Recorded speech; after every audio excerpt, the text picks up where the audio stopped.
Jai Shri Krishna everyone, welcome to my channel Shriji Learning Economics.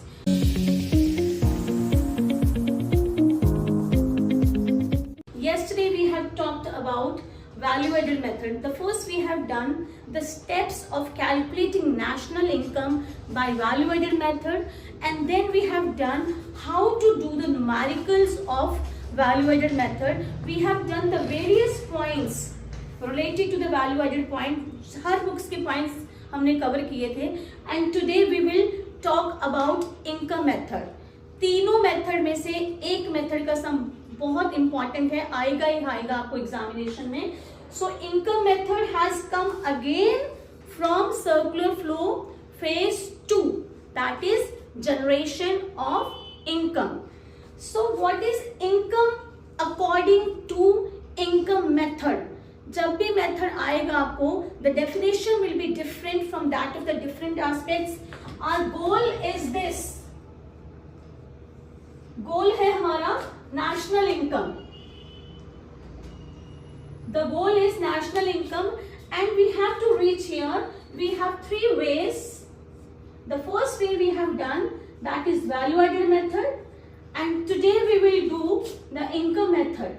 So at first आपको पता होना चाहिए income method है क्या and what is the meaning of income method and how do we define national income according to income method. So according to income method, national income is sum total of factor incomes. Again I am repeating, it is the sum total of factor income. So factor income जानने के लिए आपको पता होना चाहिए factors कौन से हैं. Here we will talk about only factors of production. We have 4 factors of production: land, labour, capital and entrepreneur. Land, labor, capital and entrepreneur. The reward which we get from land, labor, capital and entrepreneur is known as your factor income. This is in layman's language, but in order to calculate national income by this method, you have to consider certain things which I'll tell you. So we'll learn this income method by the new ways with the help of mnemonics, right? So national income according to income method by using mnemonics. So first thing which you have to learn is COM. Most of the students are from commerce background, so the first mnemonic which we will use for this is COM. C stands for compensation of employees,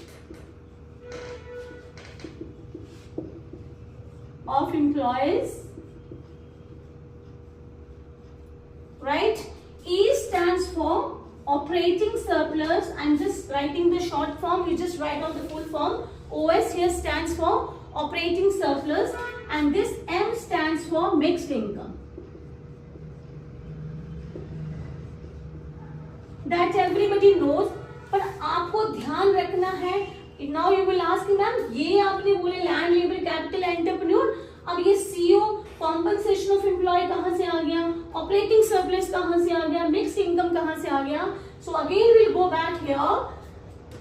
labour, जो labour को remuneration मिलता है, जो labour को काम करने के बदले में जो इनकम मिलती है, in economics term we will call it compensation of employees.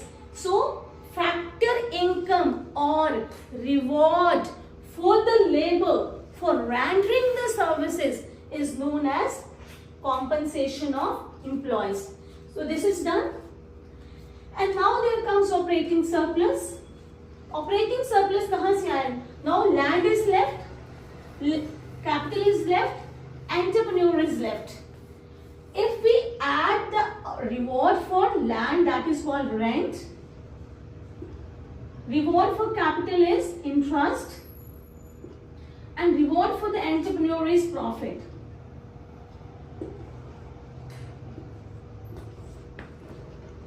So if we add rent, interest and profit that comes out to be operating surplus. एक चीज आपने इसमें और ऐड करी है, that is called royalty. Because in some papers, in some numericals, you will find this royalty also. So OS क्या है आपका? Rent plus interest plus profit plus royalty. इन सबको ऐड करके आपके पास क्या आएगा? Operating surplus. And mixed income, this ये आपको न्यूमेरिकल्स में 99.9% ऐसे ही लिखा हुआ आएगा. I'll explain you कि mixed income है क्या, पर अभी तक के लिए आप ये देखो कि mixed income is also the component of factor income, that is COE, OS and mixed income. C, compensation of employees, O, operating surplus and M, mixed income. Now it's not that easy that till here to every student knows, but the story starts from here only. अगर आपको compensation of employees दिया ही नहीं है exam में, जो paper आपको आता है, आप देखते हो कि हमें सम आता है, we know that COM ma'am ने कराया था, COE plus OS plus mixed income is equal to NDPFC, पर आपको न्यूमेरिकल में COE मिल ही नहीं रहा है.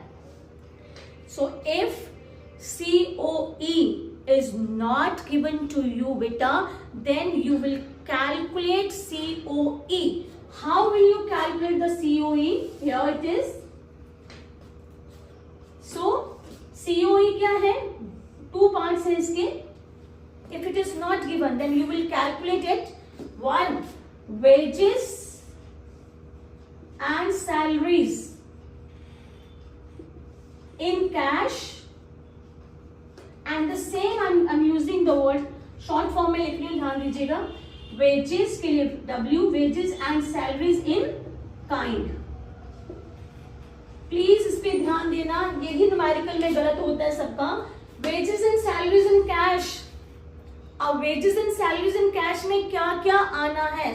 many times you may get the question also, what are the component of COE? ये तो आएगा तो तुम लिख दोगे wages and salaries in cash and wages and salaries in kind. पर अगर आपसे वो पूछ लें wages and salaries in cash में क्या क्या included है, and this is the most expected question this time. wages and salaries in cash में क्या क्या आना है? So see, number 1, bonus, then DA. DA stands for dearness allowance. ये पक्का पेपर में क्वेश्चन आता है, जब भी इनकम मेथड का क्वेश्चन आता है DA हमेशा होता है उसमें. DA stands for dearness allowance, and then HRA. HRA stands for house rent allowance, and then the basic salary. Right? So आपने ये याद रखना है, that is bonus, DA and HRA. ये किसके कंपोनेंट है? In 1 marks you may get the question, give 2 components of wages and salaries in cash. तो आपने क्या देना है? Bonus, DA, HRA and one more is there, that is commission.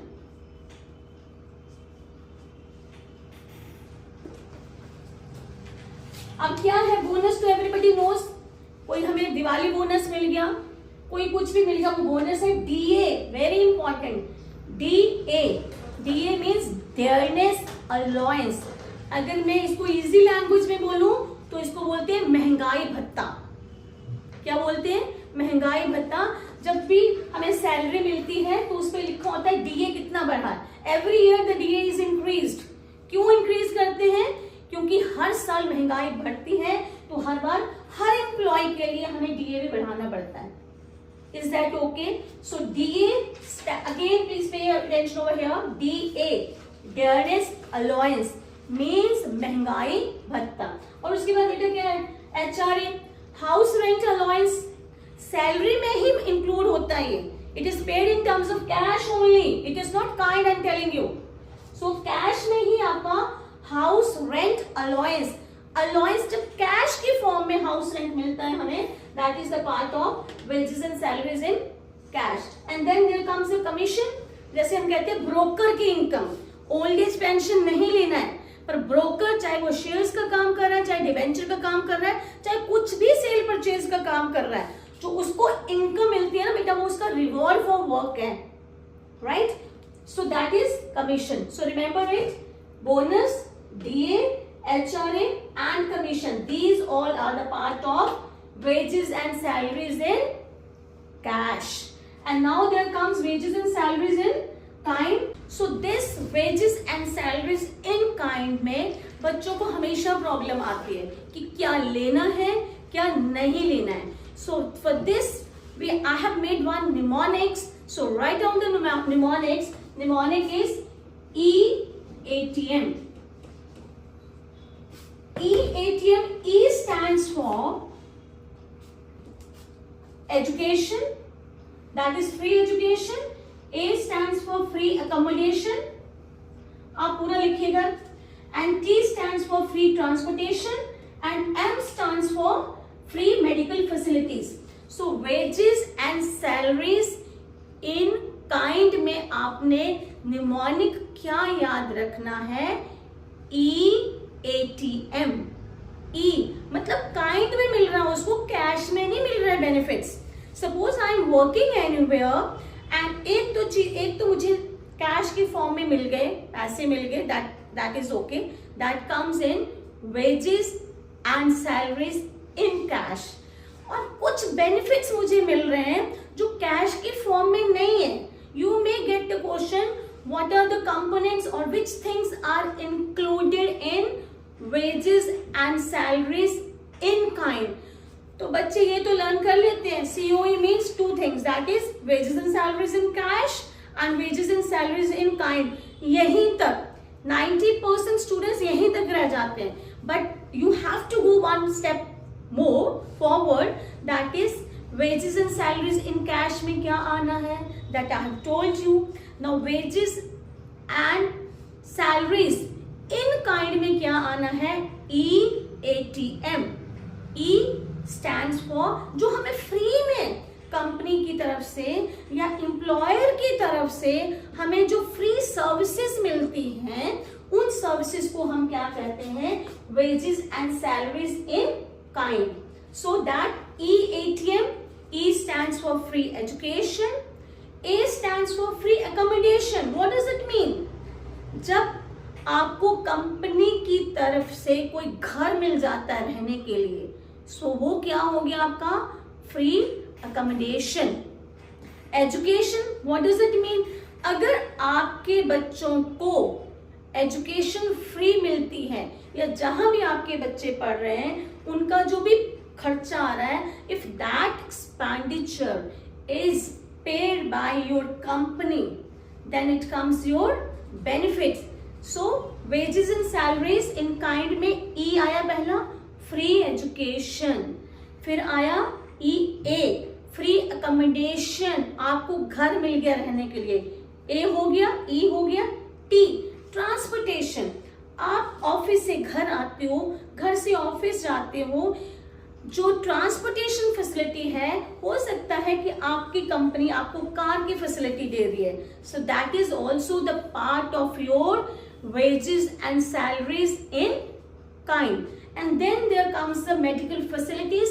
सो अगर आप बीमार पड़ जाते हो, कोई हेल्थ इंश्योरेंस आपकी हुई है, वॉट एवर इट इज, अगर मेडिसिन का खर्चा, आपकी मेडिसिन का, आपके बच्चों की मेडिसिन का, आपके पेरेंट्स की मेडिसिन का, मेडिकल फैसिलिटीज जो भी प्रोवाइड हैं, अगर वो खर्चा आपकी कंपनी उठाती है, so that will comes in wages and salaries in kind. So will wrap up this COE.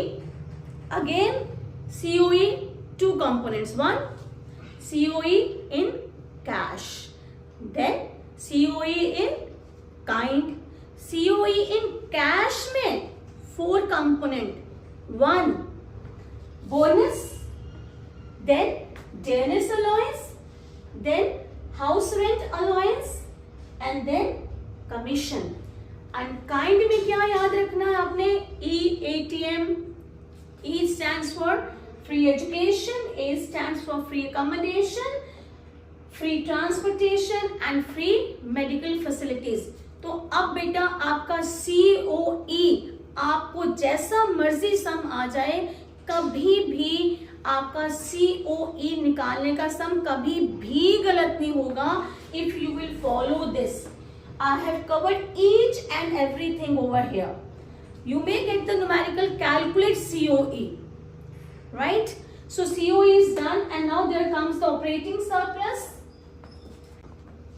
So we have done two component of COE, that is wages and salaries in cash and wages and salaries in kind. We have done all sub pointer of this, and now there comes the third instrument or third component of COE is that contribution to social security scheme. Contribution to SSS, social security scheme. बेटा इसके लिए आपने दो word याद रखने हैं जो बच्चे अक्सर गलती कर देते हैं, एम्प्लॉयर और employee. Is that okay? Employer कौन होता है? हेड, जिसके अंडर हम काम कर रहे हैं वो है एम्प्लॉयर, और हम कौन है? एम्प्लॉय. तो कोई भी सोशल सिक्योरिटी स्कीम अगर हमने ली है, एम्प्लॉय ने ली है और प्रीमियम एम्प्लॉय पे कर रहा है, तो वो कभी भी नेशनल इनकम में इंक्लूड नहीं होता है. तो जब आपने ट्रांजैक्शन देखनी है तो आपने क्या चेक करना है? सोशल सिक्योरिटी स्कीम्स लेके फटाफट ऐड नहीं कर देना है.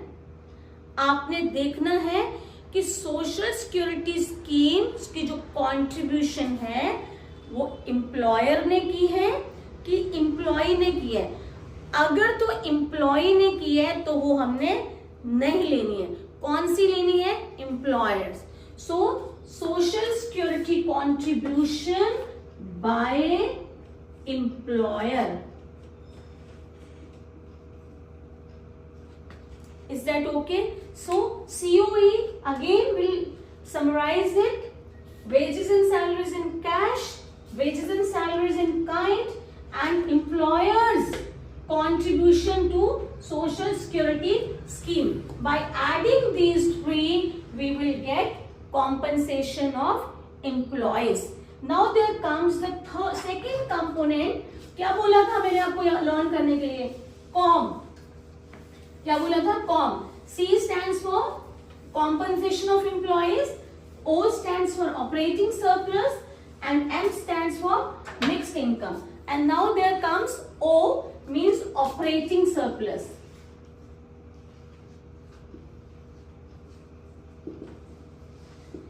इसमें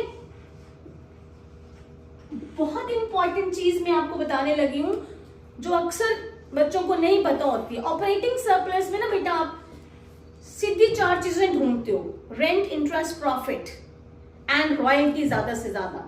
पर कभी कभी पेपर में क्या होता है, ना तो रेंट, इंटरेस्ट, प्रॉफिट दिया होता है, ना रॉयल्टी दी होती है, कुछ और ही वर्ड उसके लिए याद दे दिए होते हैं. So I introduce operating surplus with those words. और वो वर्ड्स क्या हैं? Income from property and income from entrepreneurship. Is that okay? So the operating surplus, जब अगर आपको पेपर में क्वेश्चन में नहीं मिल रहा है ऑपरेटिंग सरप्लस, तो ऑपरेटिंग सरप्लस रेंट इंटरेस्ट भी नहीं मिल रहा है, तो आपने दो कंपोनेंट ढूंढने हैं, that is income from property and income from entrepreneurship. By adding income from property and income from entrepreneurship you will get operating surplus. और अगर आप इनकम फ्रॉम प्रॉपर्टी नहीं दिया हुआ है तो उसके कंपोनेंट ढूंढेंगे हम. क्या है? That is rent, interest, royalty,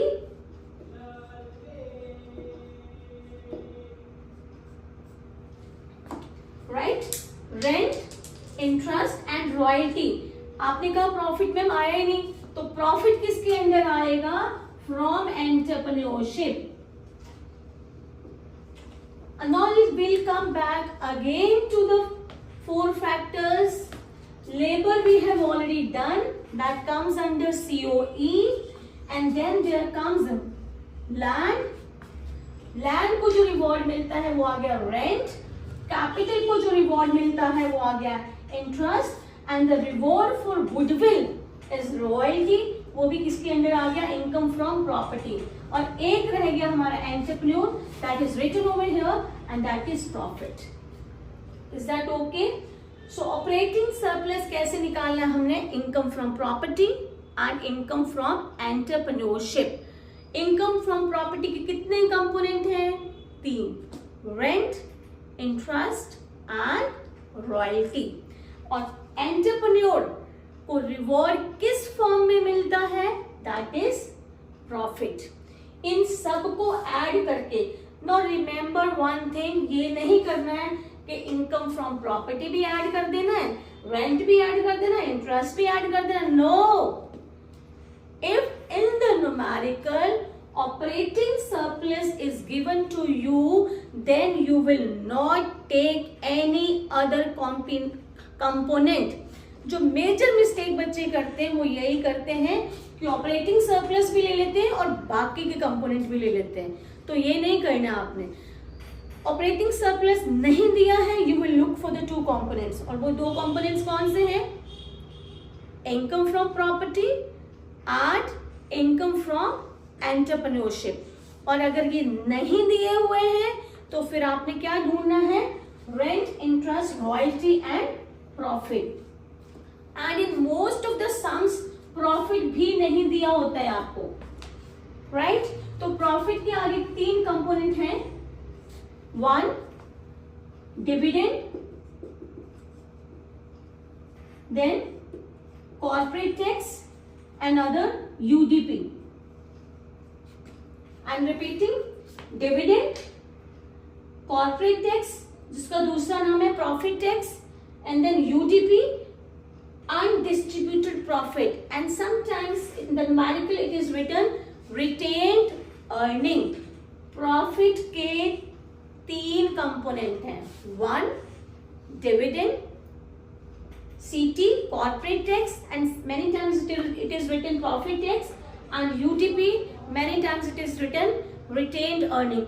बेटा ध्यान से सुनो, अगर आपको प्रॉफिट दिया हुआ है तो इनमें से कोई भी नहीं लेना है। Please keep this thing in your mind, if profit is given then we will not take any of the component.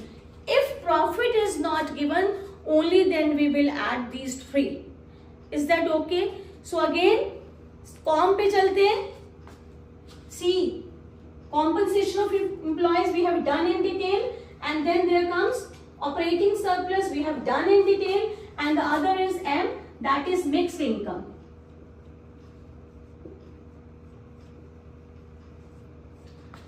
Mixed income I have told you कि 99% केसेस में आपको मिक्स्ड इनकम लिखा हुआ आएगा, पर पता तो होता क्या है मिक्स्ड इनकम।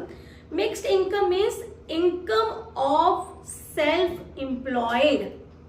ये आपको थियोरी में क्वेश्चन आ सकता है। सेल्फ एम्प्लॉयड कौन है? अगर कोई टीचर अपना सेंटर चला रहा है, उसकी जो इनकम है that will come under mixed income. अगर कोई डॉक्टर्स का क्लिनिक है, बार्बर है, कोई शॉप है, क्यों उसको मिक्स्ड इनकम हम कहते हैं बेटा? क्योंकि जैसे किसी की शॉप है तो शॉप पे वो कंप्यूटर पे भी सारा काम खुद ही कर रहा है, अपनी शॉप पे सफाई भी खुद ही कर रहा है, सेल भी खुद ही कर रहा है। He is the person who is performing all the work, so his income will come under mixed income. So these are the factor incomes. Factor incomes means COM. COM means C, compensation of employees, O, operating surplus, M, mixed income. Again, C, compensation of employees, 3 parts: wages and salaries in cash, wages and salaries in kind, and employers' contribution to social security schemes. And then we have done the sub points. And second is O, operating surplus. अगर operating surplus दिया फिर कुछ नहीं करना है, और अगर नहीं दिया तो दो कंपोनेंट ढूंढने हैं, income from property, income from entrepreneurship. और अगर नहीं दिया है तो rent, interest, royalty and profit. और अगर प्रॉफिट भी नहीं दिया है तो उसके तीन कंपोनेंट्स को ऐड करना है, that is dividend, corporate tax and UDP, undistributed profit. And M stands for mixed income. When we will add the COM, we will get NDPFC. And from NDPFC to go national income, again the golden rule जो निकालना है वो लिखूंगी left hand side पे, national income जिसको हम बोलते हैं NNPFC is equal to NDPFC plus निफा, नेट इनकम फ्रॉम अब्रॉड। कॉम को ऐड करके हमारे पास आएगा एनडीपीएफसी, और इसमें अगर मैं निफा ऐड करती हूं तो मेरे पास आता है NNPFC, that is national income. So follow this mnemonic, कॉम and do your numericals. Thank you so much. जय श्री कृष्णा।